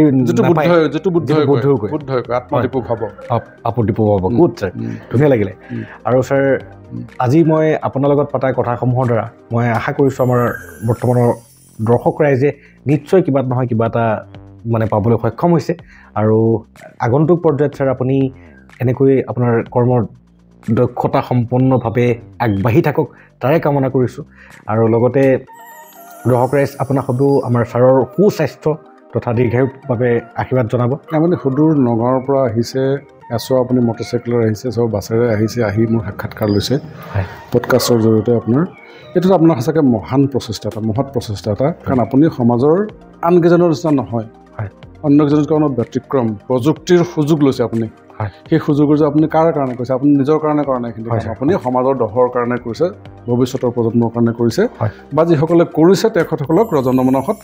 মানে দেখুৱাই দিয়াৰ কাৰণে কৰিছে তাৰ মই প্ৰশংসা কৰিছোঁ আপোনাক ধন্যবাদ জনাইছোঁ ইতিমধ্যে আপুনি কেইবাজনো অধ্যক্ষৰ মানে ইতিমধ্যে লৈছে পডকাষ্ট কৰিছে আপুনি পডকাষ্টৰ জৰিয়তে প্ৰচাৰ কৰিছে মই ভাবোঁ আপুনি এই কামটো কৰি গৈ থাকক আৰু এইটোৰ জৰিয়তে আপুনি এটা নিজস্ব এটা মানে এটা ধাৰণা সৃষ্টি কৰিছে আপোনাৰ চিন্তাধাৰাখিনি যিখিনি আপোনাৰ কথা পাতি মোৰ সঁচাকৈ ভাল লাগিলে কাৰণ আপুনি যথেষ্ট অধ্যয়ন কৰে সেই অধ্যয়ন পিপাসু মনটোক আপুনি ধাৰাবাহিকভাৱে ৰাখক আৰু আপোনাৰ যিখিনি কথা পাতি ভাল লগাৰ যিটো মানসিকতা সেইটো আপুনি আৰু ওপৰলৈ লৈ যাব পাৰিব আপুনি যে 10জন ব্যক্তিক আৰু লগ পাব এইটোৰ জৰিয়তে আপুনি সমাজলৈ সুন্দৰ বাৰ্তা দিয়াৰ কাৰণে মই আপোনাক নমস্কাৰ জনাইছোঁ ধন্যবাদ জনাইছোঁ আৰু আপোনাৰ এই চেনেলটো আপোনাৰ ৰাজহুৱাৰ বাবে সকলোৱে গ্ৰহণ কৰক তাৰ কাৰণে মই মোৰ ফালৰ পৰা আন্তৰিক আহ্বান জনাইছোঁ বহুত বহুত ধন্যবাদ আৰু মোৰো বহুতেই ভাল লাগিলে মোৰ জ্ঞানৰ জিজ্ঞাসা মই যিটো আশা কৰিছিলোঁ মই ছাৰৰ পৰা কিনো পাম যথেষ্টখিনি পাইছোঁ ভাবাতকৈ বহুতখিনি পাইছোঁ আৰু মই যেনেকৈ ছাৰ আপোনাৰ কথাসমূহৰ পৰা উদ্বুদ্ধ হ'ব পাৰিছোঁ নিজকে অলপ হ'লেও আশা কৰোঁ আমাৰ অসমবাসী ৰাইজ তথা আমাৰ নৱপ্ৰজন্ম বিশেষকৈ বাৰম্বাৰ কৈ আছোঁ নৱপ্ৰজন্ম তোমালোকে যাতে নিজকে উদ্বুদ্ধ কৰি পেলাই নিজকে জীৱন বাটত এখোজ আগুৱাই লৈ যাব পৰা তাৰে কামনাৰে আজিৰ বাবে তোমালোকৰ পৰা ছাৰ আপোনাৰ পৰা বিদায় লৈছোঁ নমস্কাৰ